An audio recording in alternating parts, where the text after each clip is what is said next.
Hello दोस्तों, मैं हूँ सी दिव्या अग्रवाल और आप देख रहे हैं टैक्स विदाउट टीयर्स। उम्मीद करती हूँ कि आपको मेरे चैनल का कंटेंट अच्छा लगता है।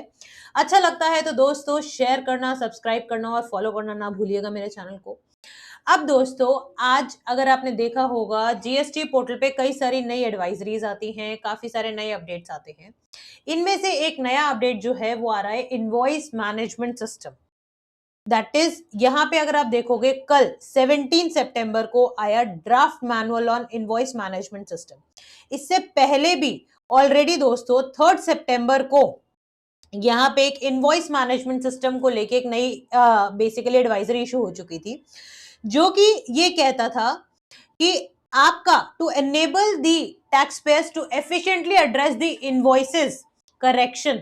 यानी जब हमारा जीएसटी बेसिकली दोस्तों इंप्लीमेंट हुआ था जुलाई 2017 में, तब क्या कहा गया था कि अगर सप्लायर ने जीएसटीआर 1 फाइल करी है, उसके बेसिस पे बायर को उसके 2A में सारे इनवॉइसेस रिफ्लेक्ट होंगे, वो एक्शंस ले पाएंगे अकॉर्डिंगली। 1A होगा, फिर 2 होगा, फिर 3 होगा। इस तरह से पूरा फ्लो मैनेज होना था, जो कि एक्चुअल में इंप्लीमेंट ही नहीं हो पाया। इनिशियली इंप्लीमेंट क्या हो पाया था, GSTR 1 and 3B। Later on 3B को ही रिटर्न डिक्लेयर किया क्योंकि 3 ही नहीं थी। फिर उसके बाद आया जीएसटीआर 2A, फिर आया जीएसटीआर 2B। अब इन सब के बाद फाइनली वापस जो ओरिजिनल स्पिरिट थी जीएसटी की, उसको लाया जा रहा है आफ्टर ऑलमोस्ट 7 इयर्स। तो अब ये इनवॉइस मैनेजमेंट सिस्टम क्या है दोस्तों? मिस्टेक्स हमेशा हो सकती हैं, चाहे वो क्लरिकली हो, चाहे वो किसी भी तरह से हो। इसी क्लरिकल मिस्टेक को देखते हुए एक जीएसटीआर 1A का भी नया कॉन्सेप्ट इंट्रोड्यूस किया गया था। अगस्त मंथ की जीएसटीआर 1A आप फाइल कर पा रहे थे जीएसटी पोर्टल पे। उसमें क्या था कि अगर आपके जीएसटीआर 1 फाइल करने के बाद आपको रियलाइज होता है कि आपने कोई अमाउंट गलत डाल दिया, कोई टैक्स रेट गलत कर दिया, तो आप जीएसटीआर 1A के थ्रू जो आपने जीएसटीआर 1 में डिटेल्स डाली थी उसको आप रेक्टिफाई कर पा रहे थे। उसका कॉरेस्पॉन्डिंग आईटीसी का जो बेसिकली इंपैक्ट है वो सप्लाई बायर को वो नेक्स्ट मंथ में दिखेगा, ठीक है, उसके 2B में। अब दोस्तों उसी स्पिरिट को आगे कंटिन्यू करते हुए बात ये आती है, क्योंकि इतने सारे जो जीएसटी पोर्टल से, जीएसटी डिपार्टमेंट से नोटिसेस जा रहे थे रजिस्टर्ड टैक्स पेयर्स को, मेजरली सब में क्या बात आती है कि आईटीसी मिसमैच है, आईटीसी करेक्ट नहीं है, आईटीसी एक्सेस अवेल्ड है। इस तरह के ही बेसिकली मेजर ग्राउंड्स रहे हैं। अब उसी की बेसिकली जड़ से उसको एलिमिनेट करने के लिए क्या कहा गया कि अगर आप आईटीसी सही क्लेम करोगे तो नोटिसेस तो नहीं आएंगे आपके पास। अब आईटीसी आप सही कब क्लेम कर सकते हो? जब आपके पास जीएसटी पोर्टल ये ऑप्शन दे कि आपके पास जब भी सप्लायर ने अपनी जीएसटीआर 1 भरी, आप उन इनवॉइसेस के बेसिस पे अपना आईटीसी एक्सेप्ट या रिजेक्ट कर पाओ। तो वो सारी डिटेल अब फाइनली अब आपके पास ये इनवॉइस मैनेजमेंट सिस्टम के थ्रू आएगी, जिसकी फर्स्ट एडवाइजरी जो आई थी वो आपके पास 3 सितंबर को, जैसा कि आप देख सकते हो स्क्रीन पे, इस दिन रिलीज हुई। उसके बाद दोस्तों जो अभी करंट यानी कल की डेट पे जो आया है आपका, दैट इज ये आपका draft manual on invoice management system. अब ये क्या कह रहा है, ये अल्टीमेटली पूरी डिटेल इसने जो डाली हुई है वो यहाँ पे है आपके पास, जो मैं अब आपके साथ शेयर करने वाली हूँ। ठीक है, इसको अभी हम इन लेंथ डिस्कस करने वाले हैं। ये काफी बड़ा डॉक्यूमेंट है आपके पास, 18 पेजेस का ये हमारा डॉक्यूमेंट है इनवॉइस मैनेजमेंट सिस्टम का, जो कि बेसिकली क्या कहता है कि in a significant leap forward in the GST ecosystem, अब हमारे पास नई फैसिलिटी आने वाली है इनवॉइस मैनेजमेंट सिस्टम। ठीक है, ये आपको क्या हेल्प करेगा? This new system it shall facilitate the tax pairs, जितने भी टैक्स पेयर्स हैं जो अपने रिटर्न्स भर रहे हैं उनको हेल्प करेगा in matching the record invoices vis-a-vis issued by their suppliers for availing the correct ITC. तो अल्टीमेटली जो आईटीसी मेन रोग है, मेन जड़ है आपके नोटिस का, अगर वही सही आपने ले लिया अपने रिटर्न्स में, तो आपको नोटिस भी नहीं आएंगे, आपके कंप्लायंसेस भी सही हो जाएंगे, आपकी डिस्क्रिपेंसी जो रिकंसिलिएशन में टाइम वेस्ट होता था वो भी फिनिश हो जाएगा। अब this facility it shall be available to the tax payer from 14 October onwards on the GST portal. अब जीएसटी पोर्टल पे 14 अक्टूबर से आएगी facility. It may be noted it is not mandatory, compulsory नहीं है to accept reject the invoices in the IMS dashboard for the GSTR 2B generation. Compulsory नहीं है, लेकिन अगर आप करोगे तो आपके लिए ये बेटर रहेगा। If a taxpayer he chooses not to take any action on the received invoices, then to be would be generated on 14th of the month as being generated today. जैसे आपकी आज भी टू बी जनरेट हो रही है दोस्तों, आज के टाइम पे हमारा सिस्टम क्या चल रहा है अगर आप देखोगे, जीएसटीआर 1 फाइल करता है आपका सप्लायर कब तक, 11th of the next month तक। मैं बात करूं अगर अभी अगस्त मंथ की, तो अगस्त की जीएसटीआर 1 आपके सप्लायर ने फाइल कर दी होगी 11th सितंबर तक। अगर वो क्वार्टरली फाइलर रहा होगा तो उसने आईएफएफ में आपकी डिटेल डाल दी होगी, यानी इनवॉइस फर्निशिंग फैसिलिटी में वो आपको डाल दी होगी 13 सितंबर तक। अब 14 सितंबर को आपका जीएसटीआर 2 भी जनरेट हो गया होगा कि भाई इस पर्टिकुलर मंथ में जितने भी इनवॉइसेस आए जिसके बेसिस पे आप आईटीसी क्लेम कर सकते हो अपनी 3बी में, वो आप लेोगे। और अल्टीमेटली जो आपकी नेट पेएबल या नेट आपका आईटीसी बचता होगा वो आप जीएसटीआर 3बी में क्लेम कर लोगे बाय टिल 20th। ठीक है, ये एक बेसिक हमारी समरी थी। अब इसके साथ अब इन्होंने क्या कहा कि अब अगर आपने ये आईएमएस के थ्रू आपने इनवॉइसेस को कोई एक्सेप्ट रिजेक्ट वगैरह कुछ भी नहीं किया, तो जैसे आज भी आपका फंक्शन चल रहा था 2बी का, वैसे ही होगा, 2बी जनरेट हो जाएगी और अकॉर्डिंगली आप 3बी अपनी फाइल कर पाओगे। बट अब चेंज क्या आएगा वो देखिए।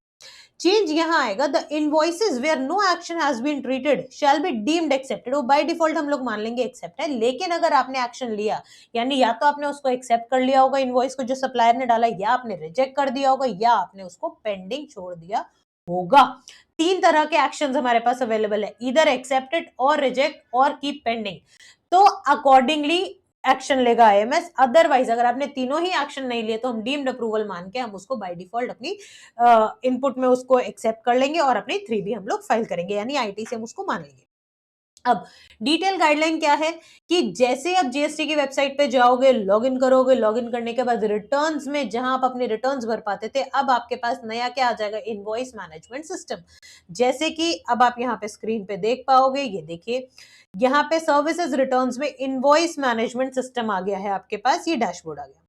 अब यहाँ पे आपके पास 2 ऑप्शंस आ जाएंगे, इनवर्ड सप्लाईज को लेके भी आ जाएगा, आउटवर्ड सप्लाईज को लेके भी आ जाएगा। ठीक है, इनवर्ड सप्लाईज क्या कहता है, to view and act on the inward supplies reported by your supplier in GSTR 1, IFF और जीएसटीआर 1 है। जीएसटीआर 1 है क्या था, जीएसटीआर 1 की ही अगर आपको रेक्टिफिकेशन, क्योंकि पहले क्या एक कंसेप्ट था दोस्तों, हम 1 को रेक्टिफाई तो नहीं कर पा रहे थे, नाम अमेंड कर पा रहे थे, वो नेक्स्ट मंथ पे जा रही थी बात।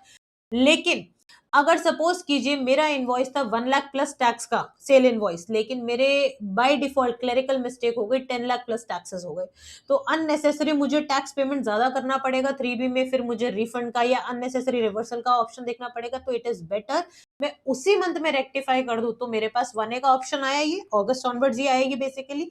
सिमिलरली अब अगर उसमें जो भी चेंजेस आए हैं उन इनवॉइसेस को आप as a recipient accept, reject या पेंडिंग कर सकते हो, किसमें, ये अपने इनवॉइस मैनेजमेंट सिस्टम के इनवर्ड सप्लाईज में जाके। Now comes the outward supplies, dashboard to view status of outward supplies reported based on the action taken by your recipient. अब dashboard to view the status of outward supplies, जो outward supplies का status है उसको देख सकते हो, reported based on the action taken by your recipient, यानी जो मेरे रेसिपिएंट ने एक्शन लिया है कि क्या उसने एक्सेप्ट कर लिया, रिजेक्ट कर लिया, पेंडिंग छोड़ा इनवॉइस को, उस बेसिस पे जो मुझे देखेगा मेरी आउटवर्ड सप्लाईज को लेके, दैट इज आउटवर्ड सप्लाईज का आपका इसमें आ जाएगा आईएमएस का। तो आईएमएस में एक इनवर्ड सप्लाईज हो गया और ये आउटवर्ड सप्लाईज हो गया।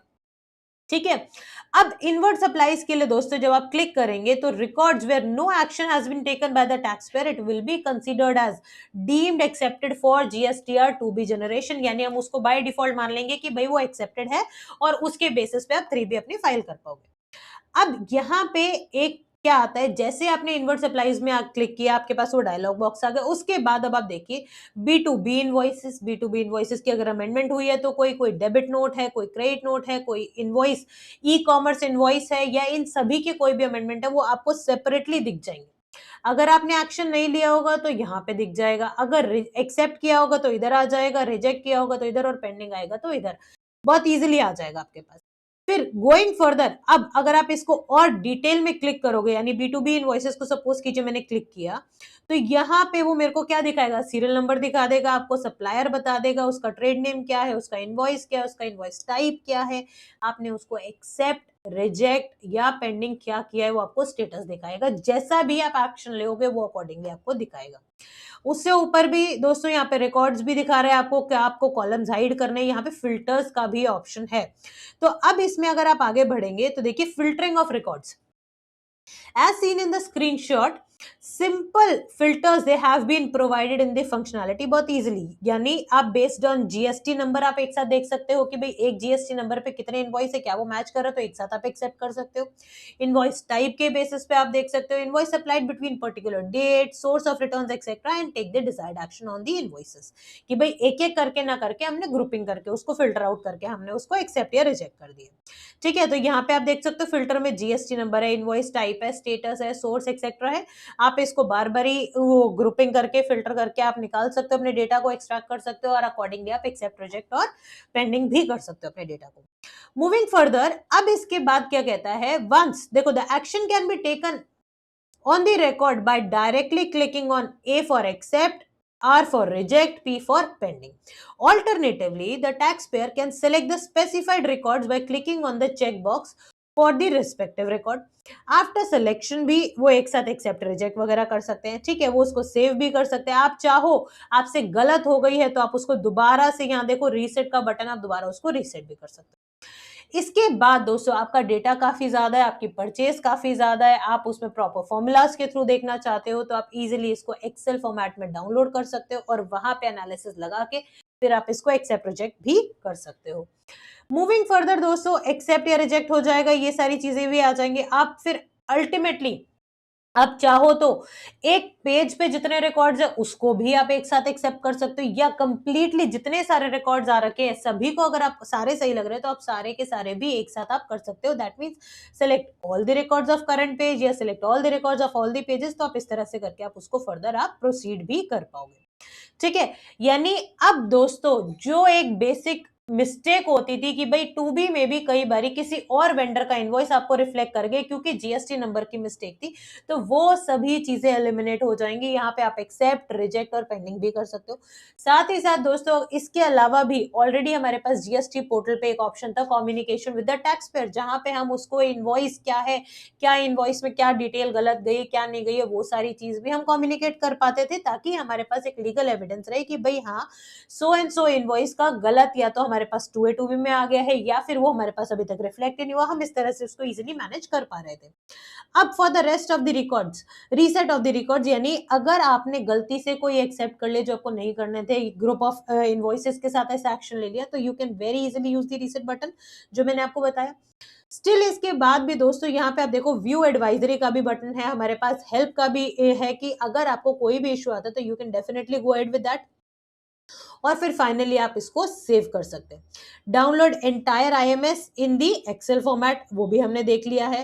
ठीक है, यहाँ पे देखिए आप अलग अलग हेड्स भी आ रहे हैं हमारे पास, all the other ITC, inward supplies from IT ISD यानी इनपुट सर्विस डिस्ट्रीब्यूटर का है तो, या इंपोर्ट ऑफ गुड्स का है तो, सारे इन ऑल जो परचेजेस हैं आपके पास कंप्लीटली रिफ्लेक्ट कर जाएगी। फिर फाइनली आपकी जनरेट होएगी जीएसटीआर टू बी। कैसे? GST system will automatically generate the GSTR to be on 14th of the subsequent period. This draft can be treated as final in case अगर आपने कोई action नहीं लिया, बट अगर आपने एक्शन लिया है यानी in case the recipient takes any action after the draft of 2B, they will need to recompute their 2B before filing the 3B। तो आपको recompute करनी पड़ेगी अपनी 2B, यानी अभी तक 2B जो एडिटेबल नहीं थी एक तरह से आप उसको एडिट कर पा रहे हो, क्यों? क्योंकि आप एक्शंस ले पा रहे हो उसमें एक्सेप्ट, रिजेक्ट एंड पेंडिंग के। Compute 2B button will be enabled after 14th of the subsequent month by the system if the taxpayer takes changes any action takes or changes any action on the IMS dashboard। अब compute करोगे आप 2B में और accordingly आपका जो ITC है वो flow करेगा आपके 3B में और आप अपनी रिटर्न फाइल कर पाओगे। मूविंग फर्दर दोस्तों, इसके बाद देखिए यहाँ पे आगे आपके पास ये आ गया कंप्यूट 2B का ऑप्शन, इस तरीके से आ जाएगा और फाइनली आपके पास एक और वार्निंग आ जाएगी, आपके पास एक और पॉपअप आ जाएगा, any record on the IMS dashboard where taxpayer takes no action will by default deemed to be accepted by the taxpayer and the credit will automatically flow into 2B and then ultimately in 3B। ठीक है, अब इसके बाद दोस्तों आता है outward supplies की, यानी मैं एज अ सप्लायर अब मुझे कैसे दिखेगा, देखिए outward supplies pages will be displayed on the screen. Select the financial year, जिस भी आपको फाइनेंशियल ईयर का देखना है, जिस रिटर्न पीरियड का देखना है वो आप देख सकते हो। List of all the B2B supplies reported in GSTR 1 IFF or 1A, it will be displayed on the screen in the tabular manner. Taxpayer can view the advisory. यहाँ पे देखो advisory और help जैसे पहले था वैसे इसमें भी आएगा. अब यहाँ पे universal view of B2B supplies reported in GSTR 1A, 1A and IFF, या फिर रिजेक्टेड रिकॉर्ड्स जो सामने वाली पार्टी ने, परचेजर ने रिजेक्ट किया, वो आपको पता चल जाएंगे. ठीक है. अब इसके बाद the tax pairs they can view different categories of the B2B supplies reported in each table by clicking on the description. वही प्रॉपर आपके पास इन डेप्थ डिटेल आ जाएगी, यानी आपके कौन से B2B इनवॉइसेस है, जैसे आपके GSTR 1 में डिटेल जाती थी वही सब चीजें आप देख पाओगे, और कंप्लीट आपके पास समरी आ जाएगी कि भाई वो एक्सेप्ट हुआ है, रिजेक्ट हुआ है, क्या हुआ है क्या नहीं हुआ, या बहुत इजीली देखो यहाँ पे कोई एक्शन नहीं लिया गया है. ठीक है. या जैसा भी है सिस्टम आपको बहुत क्लियरली पता चल जाएगा. तो दोस्तों सिंपल वर्ड्स में अगर अब मैं बात करूं, अभी मैंने आपको IMS डैशबोर्ड की बात करी. वंस मैं एक सप्लायर हूं, मैंने अपनी GSTR 1 भर दी. अब जो सप्लायर के बाद, यानी मेरे 1 भरने के बाद जो मेरा रेसिपिएंट है, उसके पास उसके IMS डैशबोर्ड में ये सारे इनवॉइसेस रिफ्लेक्ट कर जाएंगे. अब अगर वो सही लगता है उसको तो वो एक्सेप्ट कर लेगा, अगर उसको नहीं सही लगता, कोई भी इशू है, वो उनको रिजेक्ट कर देगा, या फिर क्या होगा, उसको पेंडिंग छोड़ देगा. तीनों में से कुछ भी एक्शन ले सकता है वो. ठीक है. अब इसके बाद अगर उसने रिजेक्ट किया है, एक्सेप्ट किया है मेरे इनवॉइसेस को, या पेंडिंग छोड़े, वो मैं कैसे चेक कर सकती हूँ as a supplier? I can check it through this dash IMS dashboard only, but in the outward supplies. अब इसके बाद जो रेसिपिएंट है, once he has taken all the actions in the IMS dashboard, now उसका two B generate कर सकता है, वो रिकम्प्यूट कर सकता है अगर उसने कोई भी इनवॉइस को रिजेक्ट किया है या पेंडिंग छोड़ा है, और अकॉर्डिंगली उसके 3B में आपके बेसिकली ITC फ्लो करेगा और आप ITC क्लेम कर पाओगे. सारे इन एक्सेप्ट, रिजेक्ट और इतने सारी और ये डैशबोर्ड लाने का पर्पस क्या है कि अल्टीमेटली जो बेसिक ग्राउंड्स है जिनके बेसिस पे नोटिस इशू होते हैं कि भाई हमारा ITC मैच नहीं हो रहा, हमारी आउटवर्ड सप्लाईज मैच नहीं हो रही, कुछ डिटेल्स गलत चली गई है, तो एक तरह से ये डबल वेरीफाई हो जाएगी आपसे भी और आपके बायर से भी कि भाई ये सारी डिटेल सही जा रही है, नहीं जा रही है. इससे आपकी चांसेस ऑफ मिस्टेक काफी रिड्यूस हो जाएंगे. उम्मीद करेंगे कि भाई आपकी रिटर्न सही तरीके से एक्यूरेटली फाइल हो पाएंगी. तो दोस्तों इस सारे जो चेंजेस IMS डैशबोर्ड के थ्रू आने वाले हैं, या टू बी रिकम्प्यूट होने का जो ऑप्शन आने वाला है, ये 14 अक्टूबर से एक्टिव होने वाला है GST पोर्टल में. फर्स्ट एडवाइजरी 3 सितंबर को आई थी, सेकंड अभी 17 सितंबर को आई है IMS डैशबोर्ड की. तो उम्मीद करती हूँ कि आपको बहुत इजीली क्लियर हुआ होगा क्या कॉन्सेप्ट है, क्या नहीं है. कुछ भी और इशू है, कोई भी डाउट है, feel free to comment in the comment box. और आपका कोई भी कंसर्न है, here it is my mail ID, that is taxwithouttears@gmail.com. आप वहां पे डाल सकते हैं अपनी concern. Apart from that you can follow me on other social media handles also, अगर आपको मेरा कंटेंट अच्छा लगता है. Thank you so much friends and have a nice day.